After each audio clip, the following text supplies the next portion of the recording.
Proverbs is speaking about siya sa naga-speak siya about sa babayi. Babayi ang iyang gi-explain dito, but not necessarily nga babayi jud ang explain ani.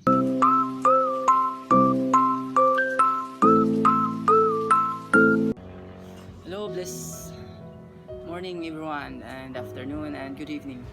So karon is March 7, 2024. Magbasa ta sa Panultihon 7. Anak, hinumdumi ang akong gisulti, ug ayaw kalimti ang gipabuhat ko kanimo. Buhata ang gisugo ko kanimo, ug mutaas ang imong kinabuhi. Tumana kanunay ang akong pagtulunan, ingon nga kini mao ang labing bililhon diha sa imong kinabuhi. Ihigot kini sa imong mga tudlo, ug isulat kini sa imong kasing-kasing. Isipa ang kaalam nga daw imong igsuon, ug ang maayong panabot nga daw labing suod mong higala. Ilikay kaniini gikan sa daotang babayi, ug sa madanihon niyang mga pulong. Ang daotang babayi. Usa ka adlaw ni ana, namintana ako sa akong balay, ug nakita ko ang daghang mga batan-ong lalaki nga wala pay kasinitian sa kinabuhi. Apan nakamatikod ako ug usa ka batan-ong buang-buang. Naglakaw siya sa dalan duol sa eskina diin nagpuyo ang usa ka babayi, ug miadto siya sa balay niini. Pagsalop sa adlaw sa pagkagabi, unya gitagbo siya sa babayi. Nagbisti siya ingon sa usa ka babaying nagbaligya sa iyang dungog, ug matintalon kaayo. Mahagit-hagiton siya ug walay ulaw. Babayi nga dili makapuyo og balay. Nagpaabot siya sa eskina, usahay diha gayud sa dalan ug usahay usab diha sa merkado. Gigakos niya ang batan-ong lalaki ug gihagkan. Gitutukan niya ang iyang mata ug giingnan. Naghalad ako karong adlaw, ug nabayran na ako ang akong mga saad. Busa gipangita ko ikaw. Imingaw ako kanimo ug ania na gayud. Gihapinan ko ang akong higdaanan ug kolor nga lino gikan gayud sa Ehipto. Gipahumutan ko kinig mira, alo ug sinamon. Dali ug maglipay kita sa tibuok gabi. Tagbawon nato ang atong kaugalingon. Wala sa balay ang akong bana. Nagbiyahe siya sa layo, nagdala siya daghang salapi, ug dili tingali mahiuli ni ining duha ka semana. Busa natintal niya ang lalaki pinaagi sa iyang kamabihagon ug sa mga pulong nga matahom. Diha-diha mikuyog kaniya ang lalaki sama sa usa ka turong baka nga lalaki sama sa usa ka turong baka nga nagpadulong sa ihawan, sama sa lagsaw nga nagpadulong sa litag. Diin usa ka udyong mutaroy sa iyang kasing-kasing, sama siya sa usa ka langgam nga nagpaingon sa litag. Wala siya masayod nga namiligro ang iyang kinabuhi. Busa karon mga anak, paminawa ako, patalinghugi ang akong gisulti.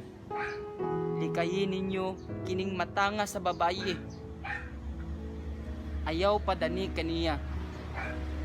Nakadaot siyag daghang mga lalaki, ug maoy nakaingon sa kamatayon sa dili maihap nga mga lalaki.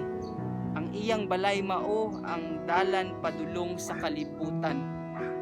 Sa mga patay, dali ra ang kamatayon kun muadto ka kaniya. Hallelujah. That the words of God, that writings of King Solomon. No? Kani siya is grabe ni. About gini siya sa pagpanapaw.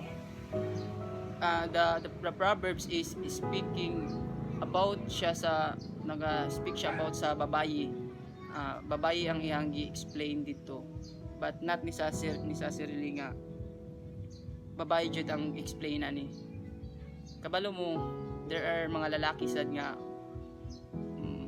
mang manipulate jud og babae because of sin, nagpakasala tungod sa flesh, tungod sa kanabang kaibog sa mga mata or suya-suyaan ning kalibutan na. And you know, ang pagpanapaw, grabe kay na ka makasasala sa Ginoo. Pagpanapaw physically, dili lang physically, but there is pagpanapaw spiritually. Kabalo ba mo nga ang pagpanapaw dili lang pud physically? Ultimo nga kanang mutan-aw ka sa video like the pornography, tanaw ka ng mga bastos diya nga salida, nanapaw na ka. And walay sala sa Ginoo nga dagko abi kay nanapaw siya, kay nakakita siya glain. The same ra na siya ang point anang nitan-aw ka og mga video like pornography, mga bastos kaayo, sala na sa Ginoo. Ug kabalo ka asa padulong i-explain diri sa Ginoo, padulong sa kalibutan sa mga patay, and that explains ang impierno. And kanang impierno padulong dinas kamatayon, and dito sa impierno kasakit jud ang naa dito, puro jud pagbaso lang naa dito. And kabalo mo, grabe jud kay diri ang explain. Ug akong balik ko no about sa babae ang explain diri, kay there are many prostitutes and we don't judge them. Wala ta kabalo sa ilang kahimtang, wala ta kabalo kung sa naagian nila. Maybe nagkalisod sila, nagproblema sila, nanisuod sila ng mga trabaho kay wa sila laing trabaho nga masudlan. But you know, if usa ka ana, if nakabasa or nakadungog ka ani there is a word ni Lord, this is the time nga ma-change you ka, and the Lord will change you. Jesus Christ will change you. Dapat yun ka nga makasabot nga wala gyud padulngan ang pagpanapaw. Manang karon pa lang daan sa mga young people nga wala pa marriage, wala pa na minyo. Una-unaan ninyo nga ang pagpanapaw, padulong jud siya sa kalayo sa impierno. Manang padayon jud, paminaw sa pulong sa Ginoo. Basa i-apply jud, buhatag jud ang pulong sa Ginoo. Truth hurts man jud, truth hurts. Kung akong pangitaon diri ang unsa ka sakit manintalon jud kayo. Naa jud mga tawo nga nginani nga manintalon jud kayo, dili lang ang babaye, hasta ang lalaki. Na jud mga nginana tungod man gud na sa flesh. Namo gay mga tawo gud nga moana nga wala pa kasulay, mo nang musulay dayon sila, and that is not the right timing of God. You know, the right timing of God is you are free, nakay peace sa imong mind.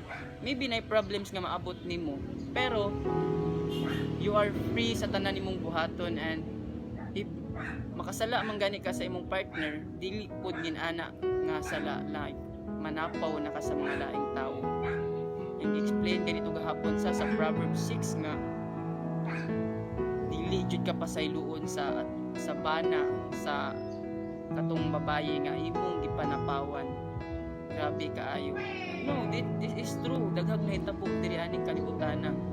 Wala na to sila gi-condemn, wala na to na sila gipang ginghusgahan o kung sa ilang gipambuhat, but we speak the truth, and the truth hurts gyud siya.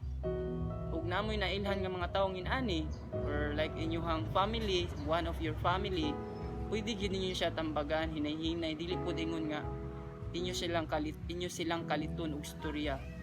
But you can speak to them nga sala gyud na sa Ginoo, sa una pa sa karaan pa nga kasabutan, and until now daghag na hitabo ani.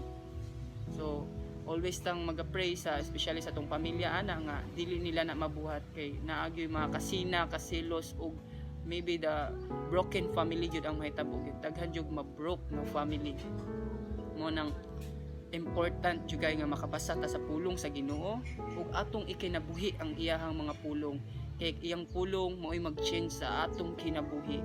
Especially karon nga wala pa ta naminyo sa nakabalo na tadaan nga ang pagpanapaw, grabe kay na ka makasasala sa Ginoo. Mo na nga there are many ways nga moistorya ka kaya nimong mabag-o sa imong kaugalingon. Mabag-o ka kay tungod sa mga butang, tungod sa imong paglaag-laag, mabag-o ka ana kay mapis ka, pero di na tinuod. Ang pulong sa Ginoo ang makabag-o nimo. Unang padayuna lang gyud kay ang pulong sa Ginoo mubag-o gyud niya nimo. Walay imposible niya. Walay imposible niya. Unang padayon gyud. All glory to Jesus gyud niyang tanan. All glory to our God. Amen and amen. Goodbye and shalom everyone.